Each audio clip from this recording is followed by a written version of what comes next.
शुक्रिया।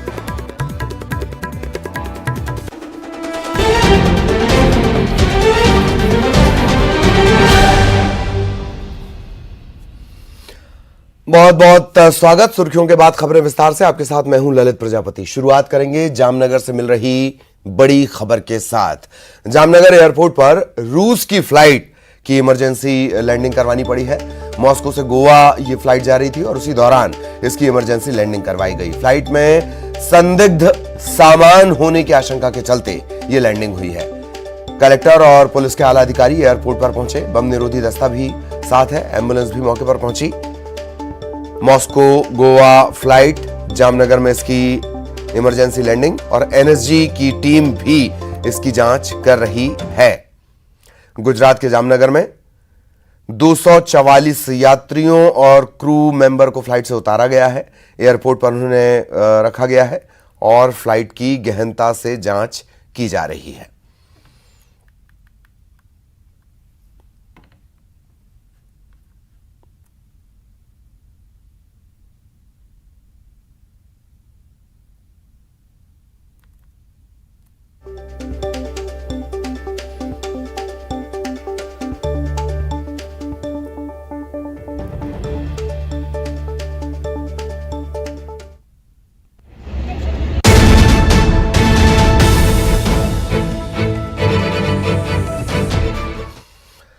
और इंदौर में आयोजित प्रवासी भारतीय सम्मेलन, आज है इसका अंतिम दिन। आज राष्ट्रपति द्रौपदी मुर्मू इस कार्यक्रम में शामिल होंगी। राष्ट्रपति करीब 7 घंटे तक इंदौर में रहेंगी और इस दौरान अलग अलग कार्यक्रमों में वो शिरकत करेंगी। द्रौपदी मुर्मू प्रवासी भारतीयोों का सम्मान करेंगी। सुबह 10:20 पर राष्ट्रपति इंदौर पहुंचेंगी, जबकि शाम 5 बजे करीब 5 बजे वो दिल्ली के लिए रवाना हो जाएंगी। 3 दिन के प्रवासी भारतीय सम्मेलन में 70 देशों के 32,000 प्रवासी भारतीय हिस्सा ले रहे हैं। कल प्रधानमंत्री नरेंद्र मोदी ने कार्यक्रम का औपचारिक उद्घाटन किया। इस दौरान पीएम ने इंदौर की जमकर तारीफ भी की थी।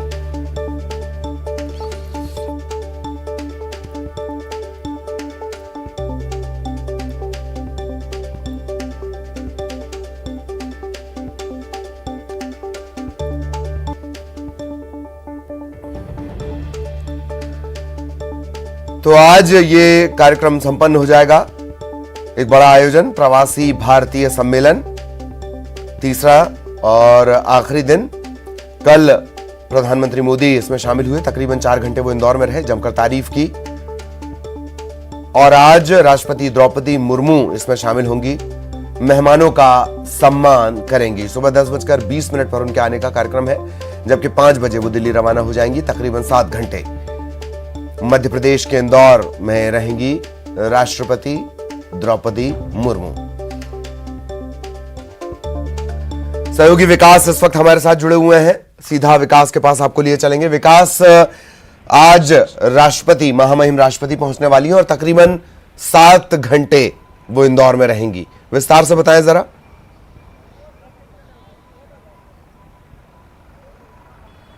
जी हाँ, बिल्कुल ललिता, आज का दिन भी बेहद खास रहने वाला है इंदौर के लिए। चूँकि अभी तो 3 दिनों की बात की जाए तो ये दिन बेहद अहम रहे ही हैं, चूँकि प्रवासी भारतीय सम्मेलन का आयोजन मध्य प्रदेश के इंदौर में हो रहा है। और इसी सम्मेलन में शिरकत करने के लिए कल प्रधानमंत्री नरेंद्र मोदी इंदौर पहुंचे थे, जिन्होंने लगभग 4 घंटे का वक्त जो है इंदौर में दिया था। इस दौरान न सिर्फ इंदौर बल्कि उन्होंने मध्य प्रदेश की जमकर तारीफ की। और उसके बाद आज प्रवासी भारतीय सम्मेलन के समापन सत्र में शामिल होने के लिए महामहिम राष्ट्रपति द्रौपदी मुर्मू का ये पहला इंदौर दौरा है। इस दौरे में वो प्रवासी भारतीय सम्मेलन में कई कार्यक्रम में शिरकत करेंगी और लगभग 7 घंटे का जो वक्त है वो आज उनका इंदौर में रहने वाला है। लगभग 7 घंटे इंदौर में ही रहेंगी। तो कुल मिला के ये माना जा सकता है कि चूंकि पहला उनका विजिट है और 7 घंटे का वक्त है और इस दौरान कई अहम सत्रों में वो शामिल होंगी, तो बेहद महत्वपूर्ण ये दौरा आज का माना जा रहा है। इंदौर के एयरपोर्ट के पास पर स्थित गांधीनगर तिराहे पर फिलहाल हम मौजूद हैं। इसी एयरपोर्ट पर जैसे ही विमानतल से बाहर निकलेंगे उनका काफिला जो है वो इसी मार्ग से होते हुए सुपर कॉरिडोर से आगे बढ़ेगा, जो कि बिलियन कन्वेंशन सेंटर पर पहुंचेगा। सुरक्षा के लिहाज से पूरा जो मार्ग है उसे चाक चौबंद कर दिया गया। पुख्ता इंतजामात जो है वो कर लिए गए। पुलिस के जो जवान हैं, अधिकारी कर्मचारी हैं, उन सभी को चप्पे चप्पे पर तैनात किया गया है। और इसके अलावा सीसीटीवी कैमरे के साथ साथ जो ड्रोन कैमरे हैं उनसे लगातार मॉनिटरिंग पूरे मार्ग की जा रही है। सुरक्षा की अगर बात की जाए तो एक ऐसा किला पुलिस के अधिकारियों ने तैयार कर लिया, जैसे कोई भेद नहीं सकता। और इसी लिहाज से ये दौरा आज बहुत महत्वपूर्ण माना जा सकता है। प्रवासी भारतीय सम्मेलन, चूँकि ये 7वां प्रवासी भारतीय सम्मेलन है जिसे इंदौर में आयोजित किया जा रहा है और इसे बेहद यादगार बनाने के लिए हर तरह की तैयारी पहले से कर ली गई, तो आज का ये दौरा राष्ट्रपति द्रौपदी मुर्मू का बेहद अहम माना जा रहा है। ललित, चलिए बहुत बहुत शुक्रिया आपका विकास, इस तमाम जानकारी के लिए। सहयोगी विकास विस्तार से जानकारी दे रहे थे। और अब बात कड़ाके की सर्दी। मौसम विभाग ने फिर से अलर्ट जारी किया है। ऑरेंज और येलो अलर्ट जारी किया गया है मध्य प्रदेश के अलग अलग इलाकों के लिहाज से। ग्वालियर, दतिया समेत कई जिले ऑरेंज अलर्ट, जबकि रीवा, सतना, जबलपुर और बालाघाट येलो अलर्ट इनके लिए जारी किया गया है। 1.5 डिग्री सेल्सियस के साथ सबसे ठंडा रहा नौगांव, जबकि 30.6 डिग्री सेल्सियस के साथ खरगोन सबसे गर्म शहर रहा।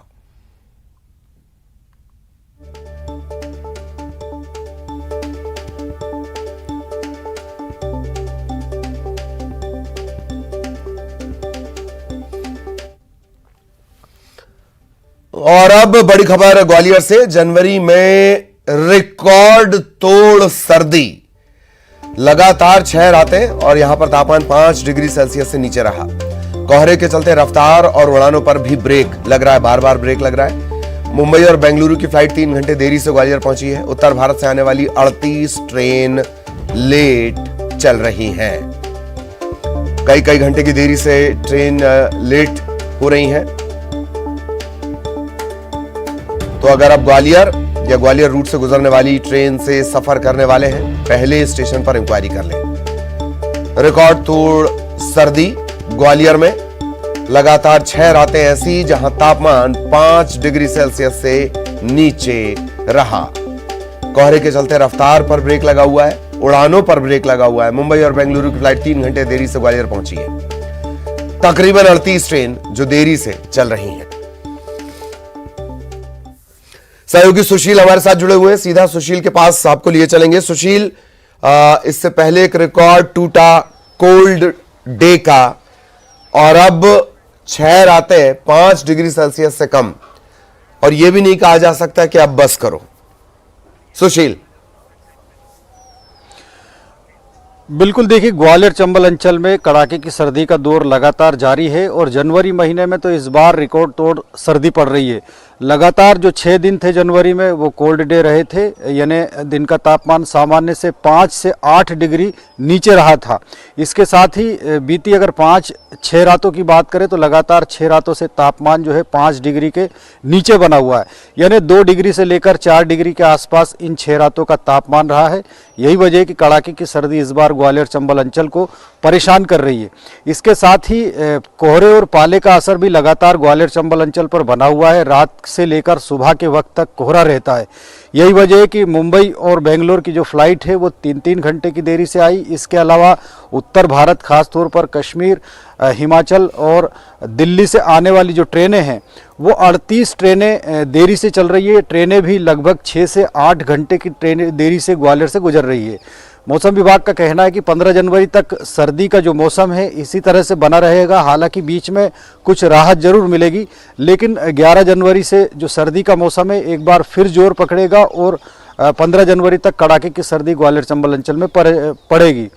तो निश्चित तौर पर इस बार जो सर्दी पड़ रही है बीते 20-25 सालों का रिकॉर्ड तोड़ रही है। जनवरी महीने में जो सर्दी है वो तो लोगों के लिए परेशान करने वाली सर्दी रही है और यही वजह है कि मौसम विभाग और स्वास्थ्य विभाग के साथ ही कृषि विभाग ने भी एडवाइजरी जारी की है कि लोग जो है सुबह और शाम के वक्त इस कड़ाके की सर्दी से बच्चों और बुजुर्गों को बचाए। इसके अलावा जो पाला अब लगातार पड़ने लगा है उसके चलते कहीं ना कहीं रबी की जो फसलें हैं उनको भी नुकसान हो सकता है। ऐसे में कृषि विभाग ने किसानों के लिए एडवाइजरी जारी की है, पाले से बचाव के लिए किसान इंतजाम करें। इसके साथ ही सेहत को लेकर भी डॉक्टरों ने कहा है कि गर्म खाना और गर्म पानी का इस्तेमाल करें ताकि लोग सेहतमंद बने रहे इस कड़ाके की जो सर्दी पड़ रही जनवरी में। बिल्कुल, और ऐसा लगता है कि जैसे आपने जानकारी दी कि 15 तारीख तक तो फिलहाल कोई राहत नहीं। एक और बात है कि रफ्तार पर भी ब्रेक लग गया है, उड़ानें देरी से चल रही हैं। और सुशील, ट्रेनों की जो टाइमिंग है मेरा ख्याल है 18 घंटे भी ट्रेन लेट हो रही हैं। सुशील, बिल्कुल, देखिए जो ट्रेनें लंबी दूरी की है, चाहे जम्मू से आने वाली ट्रेनें हैं या फिर पंजाब के अंतिम छोर से आने वाली जो ट्रेनें हैं वो ज़्यादा देरी से चल रही है, क्योंकि रात होते ही ग्वालियर चंबल अंचल से लेकर पूरे उत्तर भारत में कोहरा पसर जाता है और उसके बाद जो ट्रेनें की रफ्तार है वो बेहद धीमी हो जाती है। और यही वजह है कि हादसों से बचने के लिए ट्रेनें भी काफ़ी धीमी गति से चल रही है। और रेल यातायात जो है 6 घंटे से लेकर 18 घंटे तक जो लंबी दूरी की गाड़ियां हैं वो लेट हो रही है उत्तर भारत की, और दक्षिण भारत से जो ट्रेनें आ रही है वो भी जैसे ही झांसी क्रॉस करने के बाद ग्वालियर से दिल्ली की ओर बढ़ती है तो वो भी लगातार लेट होती जाती है। ग्वालियर से जो दक्षिण भारत से ग्वालियर से होकर दिल्ली जाने वाली ट्रेनें हैं वो भी 6-8 घंटे की देरी से ग्वालियर से दिल्ली पहुंच रही है। बिल्कुल बिल्कुल, बहुत बहुत शुक्रिया सुशील आपका इस तमाम जानकारी के लिए। सुशील विस्तार से जानकारी दे रहे थे। और अभी सर्दी और सताएगी, ये भी तय है। बड़ी खबर भोपाल से, बीजेपी संगठन विपक्ष की घेराबंदी तेज करेगा। बीजेपी अपने मीडिया विभाग को ट्रेनिंग देगा। रायसेन में 10 जनवरी को एक ट्रेनिंग सेशन होना है। संगठन महामंत्री हितानंद शर्मा इसका शुभारंभ करेंगे। 2023 के विधानसभा चुनाव की तैयारियों के मद्देनजर ये ट्रेनिंग सेशन होगा। बीजेपी अपने मीडिया विभाग को ट्रेंड करेगी। 10 जनवरी को रायसेन में training session, Hitanand Sharma class लेंगे।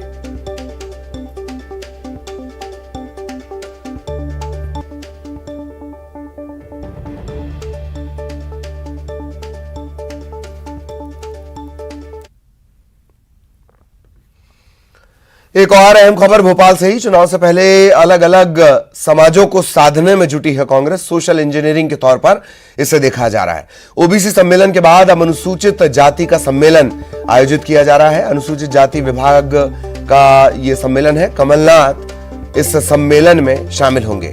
विभाग के राष्ट्रीय अध्यक्ष राजेश लिलोठिया भी इसमें शामिल होंगे।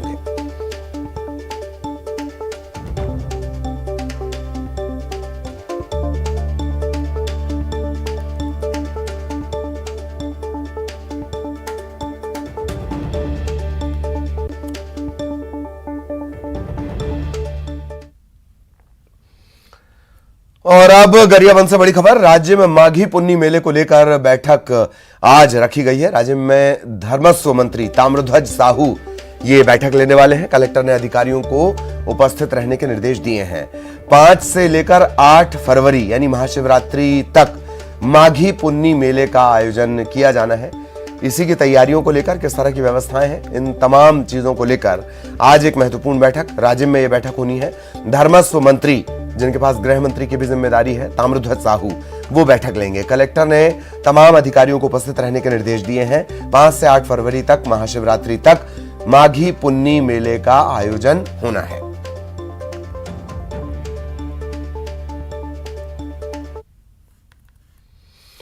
इधर बिलासपुर से बड़ी खबर मिल रही है। उठाईगिरी के शिकार हो गए हैं एफसीआई के रिटायर्ड मैनेजर। स्कूटी में रखे बैग से 1,70,000 रुपए पार कर लिए गए। एक युवक ने वारदात को अंजाम दिया है। ये पूरी वारदात सीसीटीवी में कैद भी हुई है। और तखतपुर पुलिस, बिलासपुर की तखतपुर पुलिस इस पूरे मामले की पड़ताल कर रही है। सीसीटीवी फुटेज के जरिए लिंक तलाशी जा रही है, सबूत खंगाले जा रहे हैं। ये तस्वीरों में नजर आ रहा है, सीसीटीवी में ये पूरी वारदात कैद हुई है।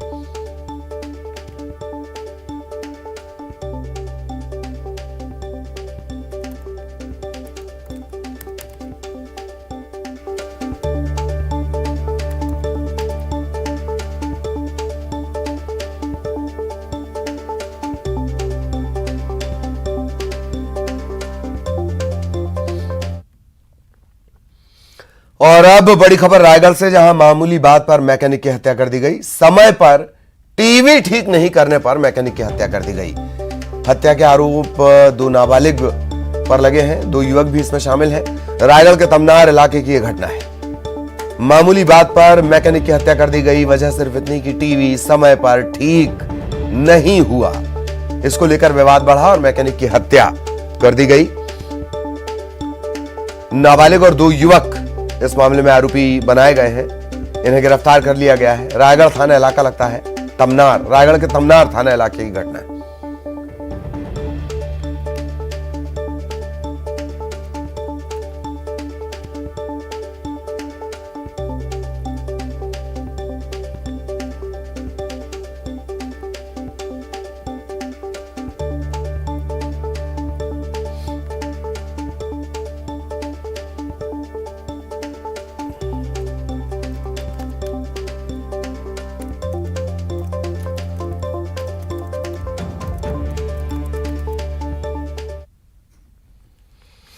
और अब खबर बलरामपुर से। बलरामपुर यातायात और पुलिस विभाग ने संयुक्त कार्रवाई की है।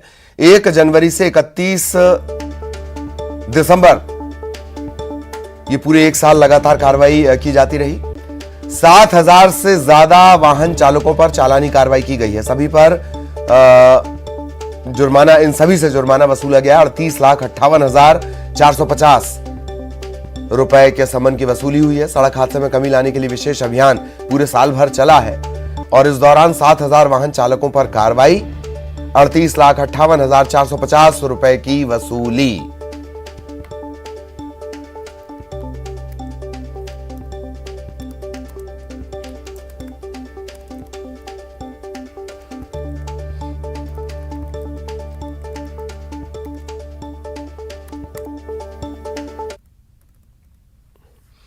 और अब पेंडर से बड़ी खबर। 2 अलग अलग जगहों से 243 बोरी अवैध धान जब्त किया गया है। इस अवैध धान को खपाने की कोशिश हो रही थी। जिले में धान खरीदी का अंतिम दौर चल रहा है। खरीदी केंद्रों में अवैध धान खपाने की कोशिश हो रही है। छत्तीसगढ़ उन राज्यों में जहां सबसे ज्यादा धान का समर्थन मूल्य मिलता है। यही वजह है कि अलग अलग राज्यों से लाकर धान खपाने की कोशिश होती है। इसी के तहत यह कार्रवाई की गई है। 243 बोरी अवैध धान जब्त किया गया है। इसे खपाने की कोशिश हो रही थी। धान खरीदी का अंतिम दौर और उस बीच ये बड़ी कार्रवाई।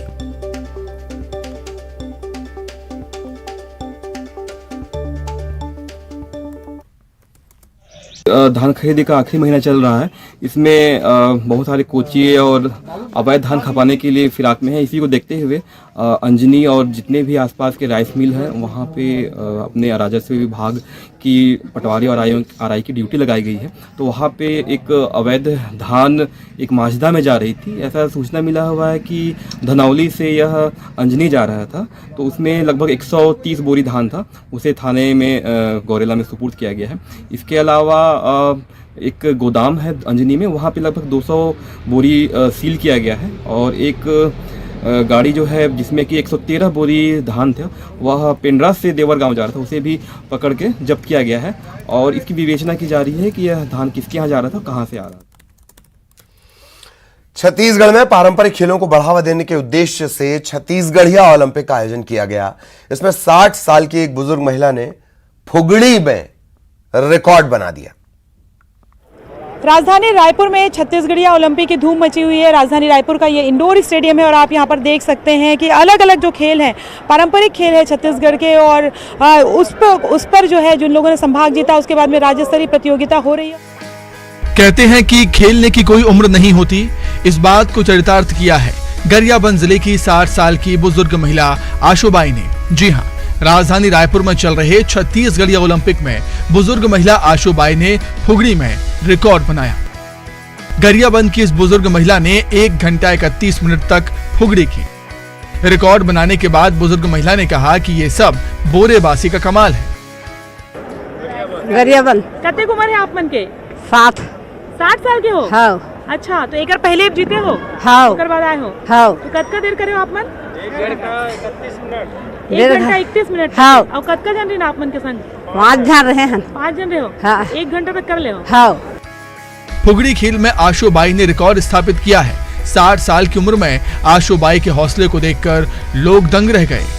60 साल की महिला अगर 1.5 घंटे तक फुगड़ी करती है तो सोचना चाहिए। और ऐसे समय में जब कोई खास वो डाइट प्लान नहीं करते हैं, उनका कहना है कि बोरेबासी खाते हैं, खेतों में काम करते हैं, और ये मेहनत ही जो है वो हमारी जो ताकत का राज है। अगर हम बात करें तो लगातार पारंपरिक खेलों को लेकर जो लगातार पारंपरिक खेल लोग भूलते जा रहे थे, ज़ाहिर तौर पर आयोजन के जरिए एक बार फिर से जो लोग प्रतिभागी हैं उनका कहना है कि बचपन जीने का तो मौका मिला है।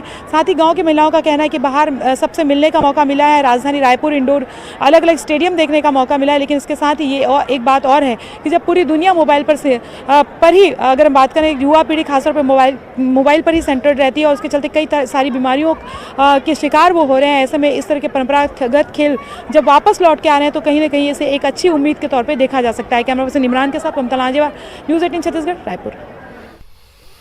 मध्य प्रदेश के इंदौर में 3 दिवसीय प्रवासी भारतीय सम्मेलन चल रहा है। प्रधानमंत्री मोदी ने सोमवार को प्रवासी भारतीय सम्मेलन में इंदौर की पहचान और खासकर स्वाद का जिक्र कर इंदौर वासियों को खुश कर दिया।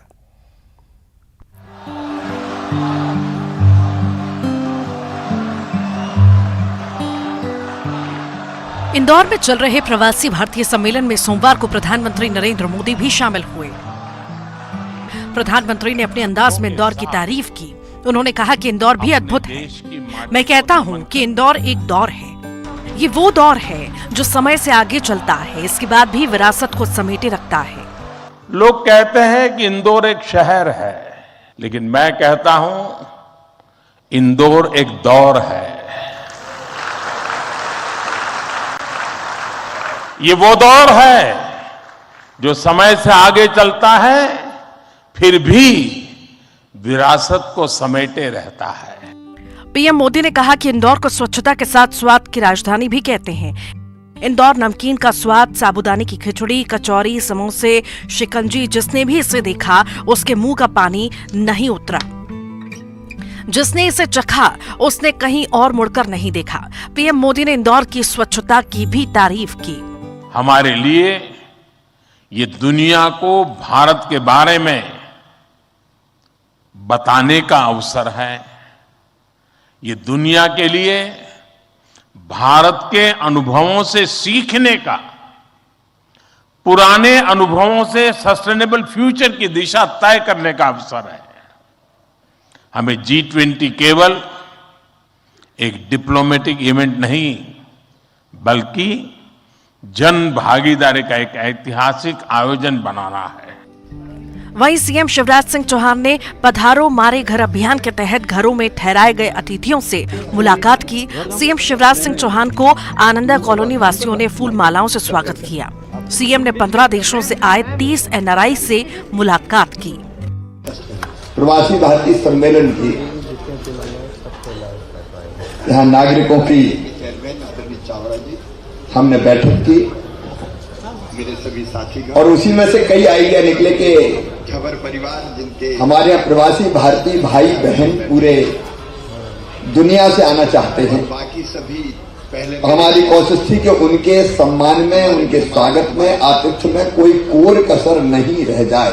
जिनको आपने महसूस अतिथि देवो भव की परंपरा को अक्षरशः हम जमीन पे उतारे। मेहमान जो हमारा अब उस समय क्या क्या करें तो कई आइडिया आई। देखो यार, केवल सरकारी कार्यक्रम नहीं है। प्रवासी भारतीय दिवस हो गया, सरकार ने बुला लिया, अधिकारियों ने कर लिया, नहीं, ये जनता का कार्यक्रम हमने बनाया। इंदौर में प्रवासी भारतीय सम्मेलन 4 सालों के बाद पूरी भव्यता के साथ हो रहा है, जिसमें 70 देशों से 3500 से अधिक प्रवासी भारतीय हिस्सा ले रहे हैं। Bureau report, news 18। और इसी के साथ इस बुलेटिन में इतना ही। खबरें जारी हैं।